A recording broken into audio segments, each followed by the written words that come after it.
सुप्रभात।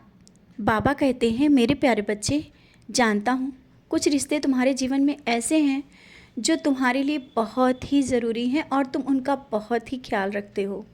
हर पल उनके बारे में सोचते हो, उनके लिए ही दुआएं करते हो और जब अकेले भी बैठते हो ना तो उन्हीं के भविष्य के बारे में सोचते हो, उनके बारे में सोचते हो। तुम्हें लगता है ना कि कभी उनके साथ कुछ भी बुरा ना हो, उनको हमेशा ऐसा संरक्षण मिलता रहे, कोई भी गलती ना हो। और तुम्हारा जब इस तरह से उनके प्रति जब ध्यान जाता है ना, तो ये मत सोचो कि मैं नहीं देखता हूँ, मैं उनसे पहले हर एक चीज़ को देख रहा होता हूँ। और कुछ दिनों से देख रहा हूँ कि तुम हर पल, एक समय भी ऐसा नहीं होता है जब उसके ध्यान में नहीं रहते हो, उसकी परवाह के बिना। और जब तुम पूजा भी करने बैठते हो ना, तो सिर्फ उसी के बारे में सोचते हो। अच्छा है, बहुत सही है, ऐसा नहीं कह रहा हूँ कि वो गलत है, लेकिन रिश्तों में इतना मत खो जाओ कि खुद को भी भूल जाओ और यहाँ तक कि तुम उसे भी कमज़ोर बना दो जिसकी तुम परवाह कर रहे हो। और तुम्हारा इस तरह से उसका परवाह करना, उसका ख्याल रखना, उसके बारे में सोचना शायद कमज़ोरी ना हो जाए और वो कमज़ोर ना पड़ जाए। तुम जिसकी परवाह करते हो, जिसका ध्यान रखते हो, उसको कमज़ोर नहीं, मजबूत बनाओ, जिससे वो हर परेशानियों से लड़ सके। और ऐसा नहीं कि उसके जीवन में हर समय परेशानियां ही आएंगी, खुशियों के पल भी आएंगे, बहुत कुछ अच्छा भी होगा, भविष्य में बहुत कुछ अच्छा है। लेकिन जो तुम्हारे नकारात्मक विचार हैं ना, वो तुम्हें परेशानी में डाल देते हैं और तुम सोचते हो कि कहीं कोई ऐसा ना हो कि उसके ऊपर कोई बड़ी परेशानी आए और ये चीज़ें सही होंगी भी या नहीं होंगी। इसी सब बातों में तुम पड़े रहते हो।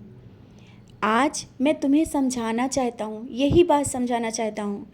तुमको मैंने पहले भी कहा कि तुमसे जुड़े कोई भी व्यक्ति या कोई भी तुम्हारा परिवार का सदस्य है, वो मेरी संरक्षण में है और मैं उनकी रक्षा कर रहा हूँ। हर तरह की ज़रूरत, जो भी परेशानियाँ हैं, सब मैं पूरी कर रहा हूँ और परेशानियों को दूर कर रहा हूँ। तो तुम क्यों इतनी चिंता करते हो? तुम क्यों इतना परेशान होते हो? सबकी परवाह है मुझे। हाँ, तुम सोचते हो ना कि शायद तुम उनके लिए दुआएं करो तो शायद वो चीज़ें पूरी हो जाएं। हाँ, दुआएं करो, लेकिन उनके सामने इस तरह से कमज़ोर मत पड़ो। उन्हें भी सशक्त बनाओ, उन्हें भी बताओ कि उठ के तुम खड़े हो। और एक दिन देखना, तुम्हें खुद अपने पर विश्वास नहीं होगा कि आज वही सब चीज़ें जो आज तुम्हें लग रहा है ना कि सही होंगी या नहीं, एक दिन तुम्हें खुद वो निखरती हुई दिखेंगी। वो रिश्ते, वो सब कुछ जैसा तुम चाहते हो उससे भी बेहतर होगा। अपने पर विश्वास जिस तरह से हर एक बात का करते हो ना, तो बस तुम्हें उसी विश्वास के साथ मेरी भक्ति, पूजा और जिस तरह से तुम्हारा उदी पर विश्वास है, बस उसी विश्वास के साथ तुम आगे बढ़ो। कोई भी रिश्ता हो, कोई भी व्यक्ति जो तुमसे जुड़ा है, कभी कोई परेशानी आने नहीं दूंगा। और तुम शिरडी आना चाहते हो ना, किसी अपने के साथ जो तुम्हारा कोई बहुत ही करीबी है और उसके लिए दुआएं भी कर रहे हो, आप आओगे शिरडी, जल्दी ही आओगे।